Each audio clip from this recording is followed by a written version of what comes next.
நீங்கள் நியாயப்பிரமாணத்துலேருந்து வெளியே வந்தாலும் வேற ஒரு பிரமாணத்துக்கு வந்துட்டீங்க. என்ன பிரமாணத்துக்கு வந்துட்டீங்க? விசுவாச பிரமாணத்துக்குள்ளே வந்துட்டீங்க, சுயாதீன பிரமாணத்தில் வந்துட்டீங்க, ராஜரிக பிரமாணத்தில் வந்துட்டீங்க. ஸோ இந்த உலகம் எல்லாமே ஒரு பிரமாணம் தான் ஆண்டுகிட்டு இருக்கு. அதில் எந்த மாற்றமே கிடையாது. அப்போ நீ என்ன விரும்புறியோ விரும்பலையோ, உன் மேலே எந்த பிரமாணம் இருக்குதோ அதுதான் உன்னை ஜெயிக்குமே ஒழிய உன் விருப்பம் அங்கே ஜெயிக்கவே. கைத்தட்டுங்க ஒரு அவருக்கு. நீங்கள் தப்பான ஒரு பிரமாணத்தில் இருந்தால், நீங்கள் சரியானதை விரும்பினாலும் நீங்கள் தப்பானதைத்தான் செய்வீர்கள். நீங்கள் சரியான பிரமாணத்தில் வந்துவிட்டால், நீங்கள் தப்பானதை விரும்பினாலும் நீங்கள் சரியானதைத்தான் செய்வீர்கள்.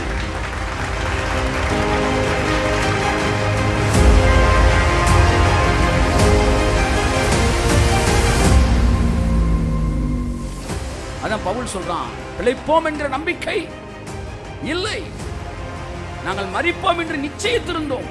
கன்ஃபார்மா இருந்தாயலாம், செத்துருவோண்டா நீங்க சாயந்தரம் உறுதியா செத்துருவோண்டான்றாயலாம்.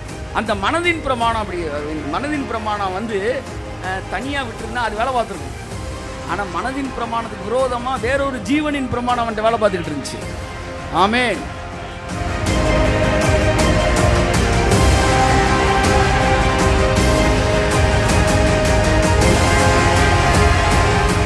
ஏன்னா பவுல்கிட்ட மனதின் பிரமாணம் பாசிட்டிவாக வேலை பார்க்கல, ஏன்னா வேற ஒரு பிரமாணம் நெகட்டிவாக இருந்துச்சு. இப்போ நான் என்ன சொல்கிறேன், இது இப்போ புரிஞ்சாலும் பரவாயில்ல, பின்னாடி இருக்க செய்தியை கேட்டு புரிஞ்சாலும் பரவாயில்ல. மனதின் பிரமாணம் நெகட்டிவாக இருந்தப்ப பாசிட்டிவாக இருந்துச்சு, வேற ஒரு பிரமாணம் நெகட்டிவாக இருந்தனால இந்த மனதின் பிரமாணம் பாசிட்டிவாக இருந்தாலும் வேலை பார்க்கல. இப்போ நான் சொல்கிறேன், மனதின் பிரமாணம் இப்போ உங்களுக்கு நெகட்டிவாக இருந்தாலும் வேறொரு பிரமாணம் பாசிட்டிவாக உங்கள் மேலே இருந்தால், இந்த மனதின் பிரமாணம் நெகட்டிவாக இருந்தாலும் உங்களுக்கு வேலை பார்க்காது.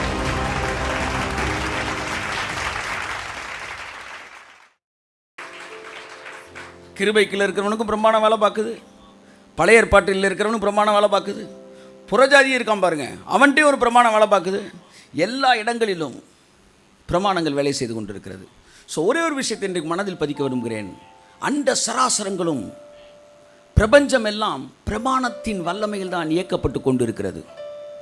தேவன் உங்களை மாற்றுவதற்கு உங்களை அந்த பிரமாணத்தோட கனெக்ட் பண்ணிட்டாரு, கனெக்ட் பண்ணி விடுறாரு. கனெக்ட் பண்ண உடனே ஆட்டோமேட்டிக்காக உங்களுக்குள்ளே அது வேலை பார்த்துக்கிட்டே இருக்குது. நீங்கள் நம்புறீங்களோ நம்பலையோ, நீங்கள் பாருங்கள், கடவுளுடைய பிரமாணத்தில் இணைக்கப்பட்டுட்டிங்கன்னா அடுத்த 5 வருஷம் கழித்து பார்க்கும்போது இப்போ இருக்கிறத விட இன்னும் 100 மடங்கு ஆசீர்வாதமாக தான் இருப்பீங்க. அதில் மாற்றமே கிடையாது. உங்களுடைய பாதை நண்பகலுக்கு பிறகு வருகிற சூரியன் அல்ல, நண்பகல் வரைக்கும் வருகிற சூரியனை போல கீழ் நோக்கி எல்லாம் மேல் நோக்கித்தான் போகும். எனக்கு தெரிஞ்சிரு சார், என்னுடைய ஜாதகம் என்னன்னா, சூரியன் நண்பகல் வரைக்கும் மேலே போயிட்டே இருக்கும்ல, அப்படி என் வாழ்க்கை மேலே போகும், அவ்வளோதான். அதனால் என்னை சுற்றி என்ன நடந்தாலும் இப்போ எனக்கு கவலையே கிடையாது. 5 வருஷம் கழிச்சு, அடுத்த வருஷம், அடுத்த மாதம், அடுத்த வருஷம், 5 வருஷம் கழிச்சு இப்போ இருக்க இன்னும் பெரிய ஆளாக இருப்பேன். சார் நீங்கள் லிஃப்ட்டில் ஏறிட்டீங்க, 10ஆம் நம்பர் என்ன செஞ்சிட்டீங்க, ஃப்ளோருக்கு போகிறதுக்கு 10 அமுக்கிட்டீங்க. இப்போ உள்ளே உட்காந்துக்கிட்டு நீங்கள் ஓன்னு அழுதாலும், இல்லை ஆண் சிரித்தாலும், இல்லை போமோன்னு பயந்தாலும், இதை கதறி அழுது துடித்தாலும் என்ன தான் நடந்துக்கிட்டு இருக்குன்னா, நீங்கள் 10ஆவது மாடியை நோக்கி தான் போயிட்டுருக்கிறீங்க. அவ்வளோதான். வேறொரு பிரமாணம் என் சரீரத்தில் ஆளுகை செய்து கொண்டு இருக்கிறது. ரபாலா ஷந்து ரபாலா தியாங்க. அந்த பிரமாணம் என்னன்னா இயற்கை பிரமாணம். அது என்னன்னா வந்து சந்ததி எது விதைக்கிறோமோ அதுதான் வரும்.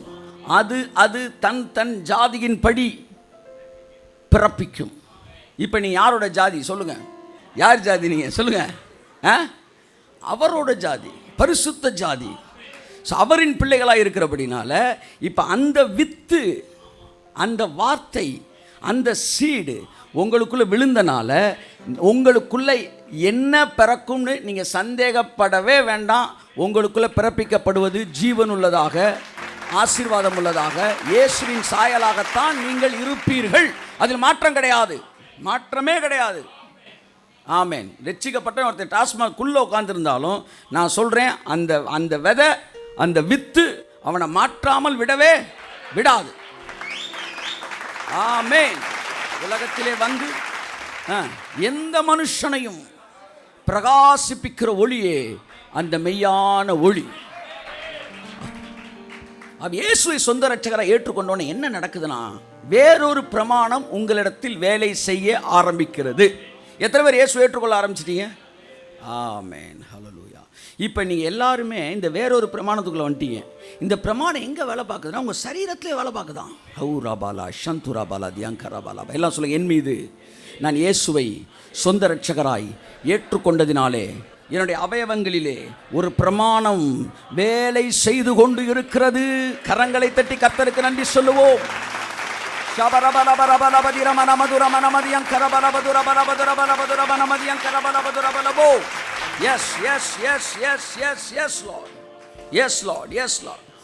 இப்போ நீ ஒவ்வொரு பிரமாணத்தையும் படிக்கும்போது அந்த பிரமாணங்கள் எப்படியெல்லாம் உங்கள் சரீரத்தில் வேலை பார்க்குது, உங்கள் வாழ்க்கையில் வேலை பார்க்குது, புறஜாதிகள்கிட்ட வேலை பார்க்குறது என்பதை நீங்கள் பார்க்கலாம்.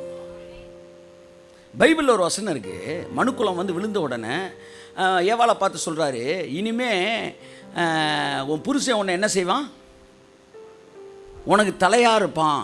அப்படின்னா என்ன அர்த்தம்னா, தலைவலியாக இருப்பான்ல, தலையாக இருப்பான்னா வந்து அவன் உன்னை மண்டையிலே நான் என்ன செய்வேன், இனிமே சொல்லுங்க அடித்து இனிமேல் டெசிஷன் நீ எடுக்கவே.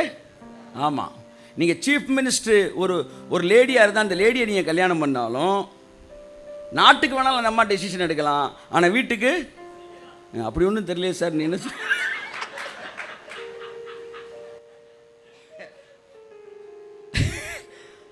அப்போ ஏன் பிரமாணம் ஆக்டிவேட் ஆக மாட்டேன்றதை கொஞ்சம் நீங்கள் ரிசர்ச் பண்ணி பார்க்கணும். ஒய்ஃப் எவ்வளவு படிச்சிருந்தாலும் நம்ம விட ஆணை விட, ஆனால் ஆண்கிட்ட வந்து இயல்பாகவே ஒரு பிரமாணம் வேலை பார்க்குது பாருங்க. அப்போ நான் ஏதோ யோசித்தேன், பைபிளில் ஏசுனார் சொல்லி இனி அவன் தான் உனக்கு தலையாக இருப்பான்னு சொன்னோன்னே கிறிஸ்தவங்கிட்ட மட்டும் இந்த ஆக்டிவேட் ஆகுதான்னு பார்த்தா இல்லை. அன்றைக்கி ஒருத்தர் ரிக்ஷா ஓட்டுறவர் காலையில் ரிக்ஷாவை எடுத்து வச்சுட்டு ரிக்ஷாவில் உட்கார்றாரு. நான் பார்க்குறேன், அவன் ஒய்ஃப் வந்து உள்ளே போய் தூக்குச்சட்டில் சாப்பாடு எல்லாம் எடுத்துகிட்டு வருது. கர்த்தர் சொன்னார், எல்லா இடத்துலையும் என் பிரமாணம் வேலை பார்த்துக்கிட்டு இருந்தார். இந்த பிரமாணம் மனுக்குலம் முழுவதும் வேலை பார்த்துக்கிட்டு இருக்கு. எல்லோரும் விரும்புகிறார்களோ விரும்பவில்லையோ இந்த பிரமாணம் அங்கே என்ன செய்யுது? வேலை பார்த்துக்கிட்டு இருக்கு. நீ கிறிஸ்துவுக்குள்ளே வந்த பிறகுதான் இந்த பிரமாணம் டீஆக்டிவேட் ஆகுது. கைத்தட்டு போதவருக்கு புருஷனுக்கு கர்த்தர் கொஞ்சம் இரக்கத்தை இதை தயவை கொடுத்து அன்பை கொடுத்து அதை கொஞ்சம் பெருக பண்ணி, கிறிஸ்துவுக்குள்ள எல்லாம் சமந்தாம்பா, நீ எல்லாம் எனக்கு பிள்ளை தான்பா, வந்து நீங்கள் கனத்தோடு அவங்கள வந்து டீல் பண்ணணும், இதெல்லாம் சொன்ன உடனே இந்த லேடிட்ட கிரியை செஞ்ச அந்த பிரமாணம், ஆதாம்கிட்ட வந்த சாப பிரமாணம் டீஆக்டிவேட் ஆகி கிறிஸ்துவின் பிரமாணம் இவர்களுக்குள்ளே வேலை செய்ய ஆரம்பிக்கிறது. ஆமேன் சொல்லுங்கள். ஆமேன், ஆமேன், ஆமேன். ஸோ எல்லாமே இட்ஸ் ரூல்டு பை லா. லான்னு உடனே நீங்கள் நியாயப்பிரமாணத்தை மட்டும் யோசிக்க வேணாம். ஏறக்குறைய 13 பிரமாணங்கள் இது வரைக்கும் பார்த்துருக்கேன் இல்லையா? இதை பற்றி ஒரு நாலேஜ் திரும்ப ஒரு கிளான்ஸ் நீங்கள் படித்து கொண்டால் அது நமக்கு நன்றாக இருக்குன்னு நினைக்கிறேன். ஒன்று இங்கே கண்டினியூ பண்ணலாம், சண்டே இல்லை பைபிள் செட்டில் கூட நம்ம கண்டினியூ பண்ணலாம். ஒன்றை புரிஞ்சுக்கணும், இன்றைக்கி பிரமாணங்கள் தான் ஆளுகை செய்யுதுன்னு. அதே அதிகாரத்தில் முதல் வசனத்துலேருந்து வாசித்தீங்கன்னா அது எப்படிலாம் ஆளுகை செய்யுதுன்னு பார்க்கலாம். வாசிங்க. எத்தனை பிரமாணம் யாராச்சும் ஒரு ஆள் எழுதுங்களேன். ஏன்னா பேச்சு வாக்கில் நம்ம ஒவ்வொரு பிரமாணமாக சொல்லும்போது கரெக்டாக இருக்கும். ஒன்று என்னது? மனதின் பிரமாணம். அடுத்து வேறொரு பிரமாணம், பாவ பிரமாணம், மரண பிரமாணம், ஆவியின் பிரமாணம், ஜீவனின் ஆவின் பிரமாணம். அடுத்து நியாயப்பிரமாணம், விசுவாச பிரமாணம், சுயாதீன பிரமாணம், அன்பின் பிரமாணம், கிறிஸ்துவின் பிரமாணம். 10 கிறிஸ்துவின் பிரமாணம். 11 என்னம்மா? அதுதான் வேற ஒரு பிரமாணம். இடியாப்பம் அது நியாயப்பிரமாணம். நியாயப்பிரமாணத்துக்கு இன்னொரு பேர் வந்து கிரியா பிரமாணம். கிரியா பிரமாணம்.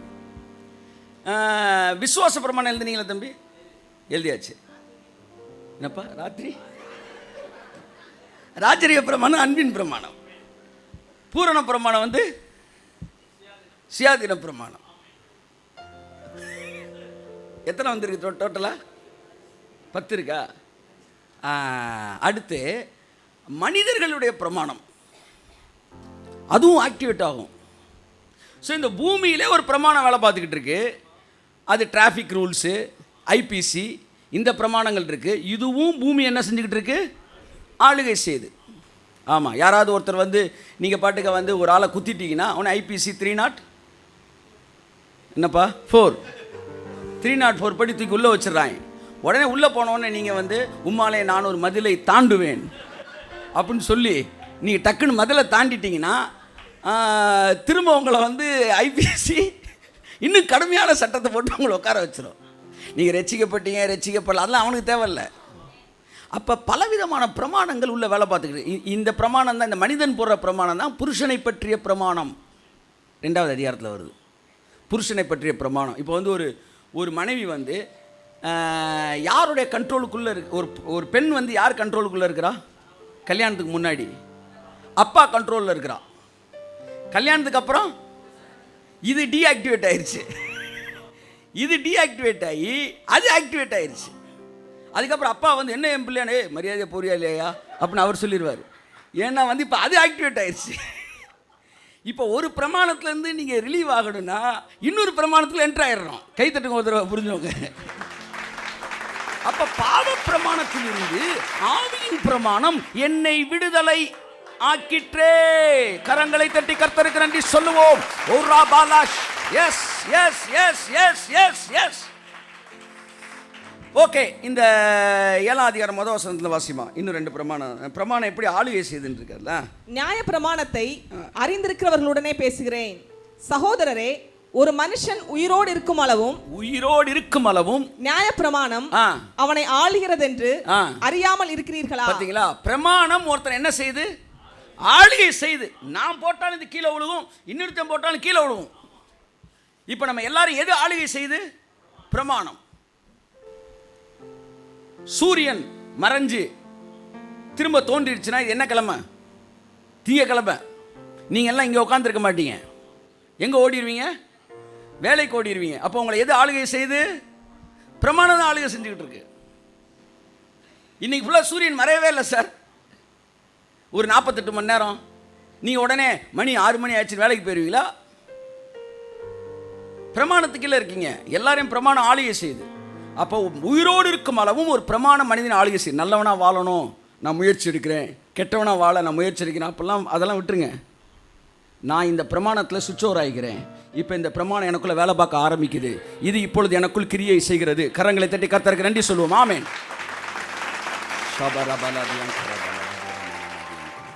எஸ் வாசிமாக. நியாய பிரமாணத்தை அறிந்திருக்கிறவர்களுடனே பேசுகிறேன். சகோதரரே, ஒரு மனுஷன் உயிரோடு இருக்கும் அளவும் நியாய பிரமாணம் அவனை ஆளுகிறது என்று அறியாமல் இருக்கிறீர்களா? நியாய பிரமாணம் மட்டுமல்ல, எல்லா பிரமாணமும் அந்த பிரமாணத்துக்கு கீழே இருக்கிறவர்களை ஆளுகை செய்கிறது என்பதை அறியீர்களா? இதில் கோடு எங்கே போடணும்? ஆளுகை செய்கிறது. இப்போ நீங்கள் தப்பான பிரமாணத்தில் இருந்துக்கிட்டு நீங்கள் வேற ஒன்றை செய்ய முயற்சி எடுக்கும்போது நீங்கள் ஜெயிக்க முடியாது. அப்போ நீங்கள் ரைட்டான பிரமாணத்துக்குள்ளே வந்துட்டீங்கன்னா அந்த பிரமாணமே உங்களுக்கு எல்லாத்தையும் செஞ்சிடும். அப்படி இடத்துல தான் அவர் உங்களை வச்சிருக்கிறார். அதான் சொல்லேன், லிஃப்ட்டில் ஏறிட்டிங்கன்னா நீங்கள் என்ன அழுதாலும் புரண்டாலும், இல்லை நான் வந்து கீழே போயிடுவோன்னு நினச்சாலும் அது நேராக கொண்டு போய் உங்களை, நீங்கள் கதவை திறக்கும் போது 14வது மாடியில் நிற்பீங்க. ஏன்னா அது பிரமாணம். அந்த பிரமாணம் மாதிரி வேறொரு பிரமாணத்துக்குள்ள நீங்கள் வந்துட்டீங்களே, இப்போ இது உங்களுக்குள்ளே வேலை செஞ்சுக்கிட்டே தான் இருக்குது. எல்லாம் ஒரு தடவை சொல்லுங்கள், வேலை செஞ்சுக்கிட்டே தான் இருக்குது. எனக்குள்ள வேறொரு பிரமாணம் வேலை செய்து கொண்டு. கையை தட்டுங்க ஒரு தடவை. ஆமென். அதனால் நம்ம யாரை கல்யாணம் பண்ண நினச்சாலும், தேவன் யாரை கல்யாணம் பண்ண நினச்சி கொண்டு போகிறாரோ அங்கே தான் நேராக என்ன செய்கிறாரு? அப்போஸ்தலர் 16:33 படி, நீ கர்த்தராகிய இயேசு கிறிஸ்துவை ஏற்றுக்கொண்டால் நீயும் உன் வீட்டாரும் ரட்சிக்கப்படுவீர்கள் என்கிற வார்த்தை, என்கிற பிரமாணம் உங்கள் குடும்பத்தில் வேலை செய்கிறது. ஆமென். இதெல்லாம் என்கரேஜிங் வேர்ட்ஸ் கிடையாது. இது எல்லாமே லா. உங்கள்கிட்ட வேலை பார்க்கும். நீங்கள் ஏற்றுக்கொண்டீங்கன்னா உங்கள் குடும்பத்தில் இருக்கிற எல்லாருக்கும் சிறப்பான வாழ்க்கை, ஆசீர்வாதமான வாழ்க்கை, நல்ல வாழ்க்கையை தேவன் என்ன செய்கிறார்? அமைத்து கொடுக்கிறார். வேலை பார்த்துக்கிட்டு இருக்கு. எல்லாமே வேலை பார்த்துக்கிட்டு இருக்கு. நான் என் வாழ்க்கையில் வேறு மாதிரி நினச்சேன். நான் வந்து டாக்டர் ஆகணும்னு நினச்சேன். இன்ஜினியர், நல்ல வேலைடான்றீங்களா, இன்ஜினியர் ஆகணும்னு நினச்சேன். எது ஆகணும்னு நினச்சேன். ஆனால் என்கிட்ட வந்து வேற ஒரு பிரமாணம் ரட்சிக்கப்பட்ட உடனே டக்குன்னு என் மேலே வேறு பிரமாணம் வேலை செய்ய ஆரம்பிச்சிருச்சு. வேலை செய்த உடனே அது தேவன் என்னை என்ன திட்டம் வைத்திருக்கிறாரோ அந்த திட்டத்துக்கு ஏற்றாற்போல் என்னை கொண்டு போக ஆரம்பிக்குது. என் அன்புக்குரியவர்களே, ஸோ பிரமாணம் ஒருவனை ஆளுகை செய்கிறது. ஆமேன் சொல்லுங்க. ஆமேன் ஆமேன் ஆமேன் ஆமேன் ஆமேன். பிரமாணம் ஒருவனை ஆளுகை செய்கிறது. அடுத்த வசனம். அது எப்படி என்றால் புருஷனை உடைய ஸ்திரீ தன் புருஷன் உயிரோடு இருக்கும் அளவும் நியாய பிரமாணத்தின்படியே அவனுடைய நிபந்தனைக்கு உட்பட்டு இருக்கிறாள். பார்த்தீங்களா? புருஷன் உயிரோடு இருக்க வரைக்கும் ஆமா சாமின்றாங்க. புருஷனுடைய நிபந்தனைக்கு அவள் உட்பட்டு இருக்கிறாள். அவள் வேற ஒரு ட்ரெஸ்ஸு போடுறா, அது நல்லா இல்லை, இது போடாத, வேற அதை போடு அப்படின்னா போட்டு தான். அப்படி ஒன்றும் தெரியலையே சார், நீங்களே ரெண்டு சைடுமே சொல்லி அப்படி தெரியல. நிபந்தனை எல்லாம் சொல்லுங்க. இது ஒரு பிரமாணம். இது என்னன்னா வந்து அந்த பழைய அந்த பிரமாணம் என்ன செஞ்சுக்கிட்டு இருக்கு, வேலை பார்த்துக்கிட்டு இருக்கு. அப்போ புருஷன் மரித்த பிறகு அவள் பிரமாணத்தில் இருந்து விடுதலை ஆக்கப்பட்டு, கைத்தட்டுங்க ஆமென். அதனால் சொல்லப்படுவது என்னவென்றால், உடனடியாக பிரச்சனை பண்ணுறவனை காலி பண்ணிடுங்க அப்படின்னு சொல்லலை. ஆமாம், தப்பாக மீனிங் பண்ணிடுறாங்க. விடுதலை ஆவதற்கு என்ன செய்யணும்? இம்மிடியேட்டாக காலி பண்ணிடணும். புருஷன் மரித்த பிரிக்கா. இதுக்கு என்ன சொல்ல வர்றாருன்னா, ஒரு பிரமாணம் டீஆக்டிவேட் ஆனால் தான் ஆகும்போது, அல்லது இன்னொரு பிரமாணத்துக்குள்ளே நீ வந்துட்டீன்னா இந்த பிரமாணம் டீஆக்டிவேட் ஆயிடுது. அதான் சொல்ல வர்றார். வாசிங்க, அடுத்த அந்த வருஷம் தொடர்ந்து வாசிங்க. ஆகையால் புருஷன் உயிரோடு இருக்கையில் அவள் வேறொரு புருஷனை விவாகம் பண்ணினால் விபச்சாரி எனப்படுவாள். புருஷன் மரித்த பின்பு அவள் அந்த பிரமாணத்தினின்று விடுதலையானபடியால் வேறொரு புருஷனை விவாகம் பண்ணினாலும் விபச்சாரி அல்ல. அடுத்து அப்படி போல என் சகோதரரே, அப்படி போல அப்படின்னா இந்த கம்பேரிசன் சொல்றாரு. அந்த டாமினேஷன், ஹஸ்பண்ட் அண்ட் ஒய்ஃப் இருக்கும்போது அந்த ரூலிங்க்கு மனைவி இது பண்ணுற மாதிரி இந்த பிரமாணத்தை வந்து ஹஸ்பண்டுக்கும் நம்மளை வந்து ஒய்ஃபுக்கும் என்ன செய்கிறாரு, கம்பேர் பண்ணுறாரு. ஹஸ்பண்டோடைய தாட்ஸு ஒய்ஃபுக்குள்ளே வந்து ரூல் பண்ணுற மாதிரி பிரமாணத்துக்கு கீழே இருக்கும்போது பிரமாணம் நம்மளை என்ன செய்யுது, ஆளுகை செய்யுது. அதனால் இப்போ எந்த பிரமாணம் நம்மள்ட்ட ஆளுகை செய்யுது, எந்த பிரமாணத்துக்கு கீழே இருக்கீங்களோ அந்த பிரமாணம் உங்கள்கிட்ட ஆளுகை செய்யுது. இதனால தான் சிலர் இந்த ரொம்ப கடும் உபவாசம், கடுமையான தியாகங்கள் இவைகள்லாம் விட்டுட்டு வாடானா ஏன் வரமாட்டேன்றாங்க தெரியுமா? அது அங்கங்கே என்ன செய்யுது, ஆளுகை செய்யுது. இந்த லாட்ரி சீட்டு வாங்கினவன் என்ன செய்ய மாட்டான், விடவே மாட்டான். ஏன்னா இடையில 10 ரூபா 50 ரூபா என்ன செஞ்சிடும், விழுந்துடும். அந்த 50 ரூபாய் பிடிக்கிறக்காண்டி ஒரு 50,000 ரூபாய் 1 லட்ச ரூபாய் விட்டுருவான், வேற விஷயம். ஆனால் அங்கங்கே விழுகுது பார்த்தீங்களா, அதுதான் அவனை அடிமையாக்கி வைக்கிறது. இந்த 3 நாள் ஃபாஸ்டிங் 7 நாள் ஃபாஸ்டிங்கு விடிய கேட்டுட்டு நம்ம டைரியாக நோட்ஸ் எடுத்துகிட்டு திரும்ப வந்து ரெடி ஆகுறாங்க பாருங்கள். ஒரு உபவாசம் இது வந்து என்ன சொல்ல, உபவாசம் வந்து நீங்கள் கிரியையா அப்படின்னு கேட்டால் கிரியை கிடையாது. ஆனால் என்னைக்கு அதை டிமாண்டாக நீங்கள் வைக்கிறீங்களோ அன்றைக்கி அது கிரியை. ஜெபம் என்பது கிரியையா? கிரியை கிடையாது. எவ்வளோ வேணாலும் ஜெபிக்கலாம். நாங்களாம் வந்து ஒரு 2.5 மணி நேரம் டங்ஸில் பேசிக்கிட்டு இருந்தோம். அன்றைக்கி 2.5 மணி நேரம் வந்து அனாயிட்டிங் செஷனில் இருந்தோம், ப்ரேயர் பண்ணோம், எல்லாம் பண்ணோம். அது கிரியை கிடையாது. எப்போ டிமாண்டாக வராத வரைக்கும் எல்லாம் கிரியை கிடையாது. என்றைக்கு டிமாண்ட் ஆகுதோ அன்னைக்கு கிவ் அண்ட் டேக் பாலிசிக்கு வரீங்களோ அன்றைக்கி அது பிரமாணமாக என்ன செய்கிறது, மாறுகிறது. ஓகே, இப்போ அந்த பிரமாணம் ஆளுகை செய்கிறது. அதுபோல வாசிங்க. என் சகோதரரே, நீங்கள் மரித்தோரிலிருந்து எழுந்த கிறிஸ்து என்னும் வேறு ஒருவருடையவர்களாகி தேவனுக்கென்று கனி கொடுக்கும்படி கிறிஸ்துவின் சரீரத்தினாலே ஆமென் நியாய பிரமாணத்துக்கு மரித்தவர்கள் ஆனீர்கள். கை தட்டுங்க ஒரு தவறுக்கு. இனி நியாய பிரமாணம் என்னிடத்திலே கிரியை செய்ய முடியாது. இனி உபாகம் 28ஆம் அதிகாரத்தில் சாபம் என்னில் கிரியை செய்ய, இனி பாவத்தின் சம்பளம் மரணம் என்கிற வார்த்தை என்னில் கிரியை செய்ய, கரங்களை தட்டி கர்த்தருக்கு நன்றி சொல்லுவோம். ரபாலா சாந்த ரபாலா பதுரமனமதி அங்கரபலப ரபலபது ரபலபதி அங்கரபலப ரபலபு. எல்லா பிரமாணத்தை பற்றி லைட்டாக ஒரு இன்ட்ராக்ஷன் பார்த்துட்டு இந்த வாரம் முடிச்சிடும். அதுக்கப்புறம் ஒவ்வொரு வாரமும் ஒவ்வொரு பிரமாணம் கர்த்தர் சித்தமான பார்ப்போம். இந்த பாவ பிரமாணம்னா என்னென்னா, பாவத்தை செஞ்ச உடனே மனுஷன் வந்து தேவன்கிட்ட செப்பரேட் ஆகிட்டான். செப்பரேட் ஆனவொடனே ஒரு கொடியானது செடியிலேருந்து கட் பண்ண பிறகு அந்த செடி எப்படி உலர்ந்து போகிறதோ அப்படி மனிதன் உலர ஆரம்பிக்கிறான். மனுஷன் வந்து என்ன ஆகிறான், ஏஜ் ஆகிறான். மனுஷன் என்ன ஆகிறான், வந்து அவனுடைய சிந்தனைகளில் வந்து முதிர்ச்சி இல்லை, என்னது தளர்ச்சி உண்டாகிறது. அடுத்து வந்து அவனுக்குள்ள வியாதி உள்ள நுழையுது. இது எல்லாம் என்ன பிரமாணம் சொல்லுங்களேன், என்ன பிரமாணம்? பாவ பிரமாணம். இயற்கை பிரமாணம், இயற்கை அப்படி வைக்கவே இல்லை அவர். பாவ பிரமாணம் மனுஷனை என்ன செய்யுது? படிப்படியாக மரணத்துக்கு போயிட்டுருக்கு. இப்போ எத்தனை பேர் இயேசுவை ஏற்றுக்கொண்டீங்க?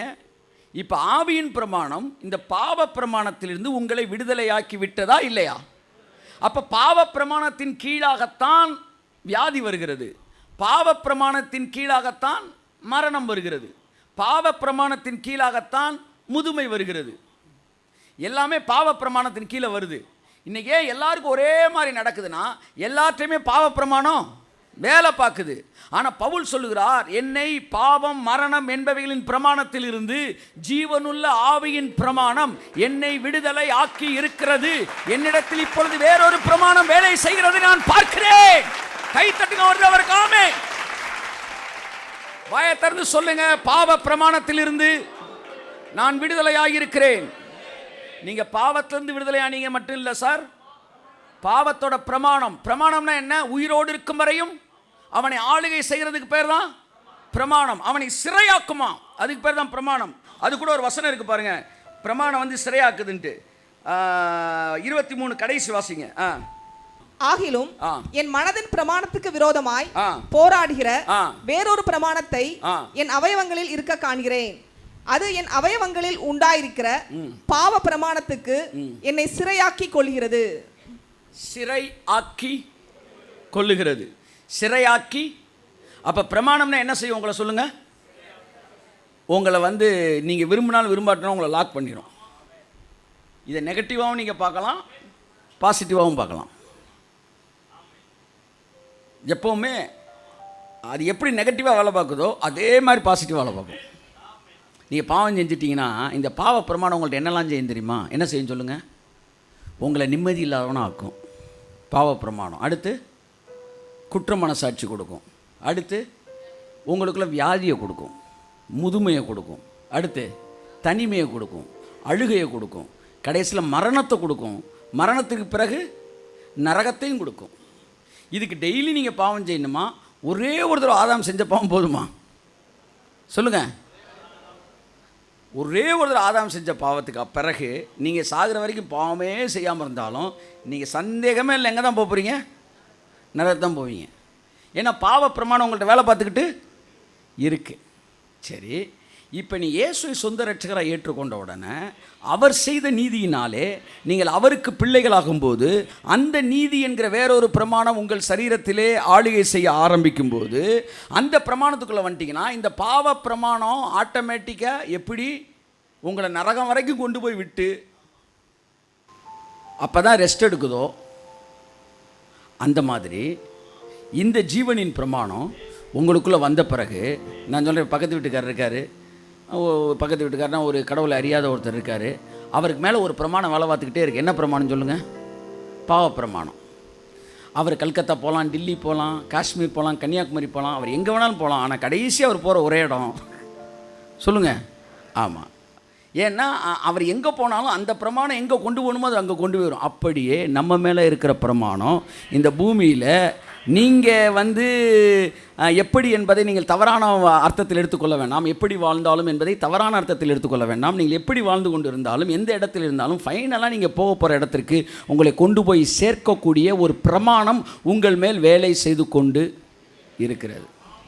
ஸோ எல்லாமே என் கையில் இல்லை, எல்லாமே எனக்கு மேலே வேலை பார்த்துக்கிட்டு இருக்க ஒரு பிரமாணம். அவ்வளோதான். அந்த பிரமாணம் தான் இன்றைக்கி நம்மள்ட்ட வேலை பார்த்துக்கிட்டு இருக்கு. ஹல்லேலூயா. அதனால தான் நீங்கள் கிறிஸ்டியன் லைஃப்பை ரொம்ப வந்து ஒரு ஸ்ட்ரகிளிங்காக, ரொம்ப ஒரு கஷ்டமான ஒரு விஷயமாக, காம்ப்ளிகேட்டடாக நீங்கள் மாற்ற வேண்டிய அவசியம் இல்லை. ஏனென்றால் எல்லாமே நல்லா நடந்துக்கிட்டு இருக்குது. உங்கள் மேலே ஒரு பிரமாணம் வேலை செஞ்சுக்கிட்டு இருக்குது. பல நேரங்களில் உங்கள் மனதின் பிரமாணத்தை கூட அதை அடித்து தகர்த்து இந்த வேறொரு பிரமாணம் வேலை பார்த்துரும். அதான் பவுல் சொல்கிறான், பிழைப்போம் என்கிற நம்பிக்கை இல்லை, நாங்கள் மரிப்போம் என்று நிச்சயித்திருந்தோம். கன்ஃபார்மாக இருந்தாயலாம், செத்துருவோண்டா நீங்கள் சாயந்தரம் உறுதியாக செத்துருவோண்டான்ட்டு தான். அந்த மனதின் பிரமாணம் அப்படி, மனதின் பிரமாணம் வந்து தனியாக விட்டுருந்தா அது வேலை பார்த்துருக்கும். ஆனால் மனதின் பிரமாணத்துக்கு விரோதமாக வேறொரு ஜீவனின் பிரமாணம் அவன்கிட்ட வேலை பார்த்துக்கிட்டு இருந்துச்சு. ஆமென்.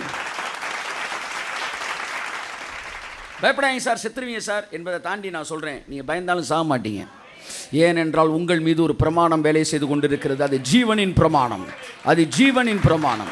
அந்த ஜீவனின் பிரமாணம் என்ன செஞ்சுக்கிட்டே இருந்தால் வளர வச்சுக்கிட்டே தான் இருக்கும். கவலைப்படாதீங்க, அது பாட்டுக்கு போயிட்டு தான் இருக்கும். உங்கள் கடமையை மாத்திரம் தான் நீங்கள் செய்கிறீங்க, உங்கள் கிரியைகள்னால் அல்ல. அந்த பிரமாணம் தான் இப்போ வேலை பார்த்துக்கிட்டு இருக்கு.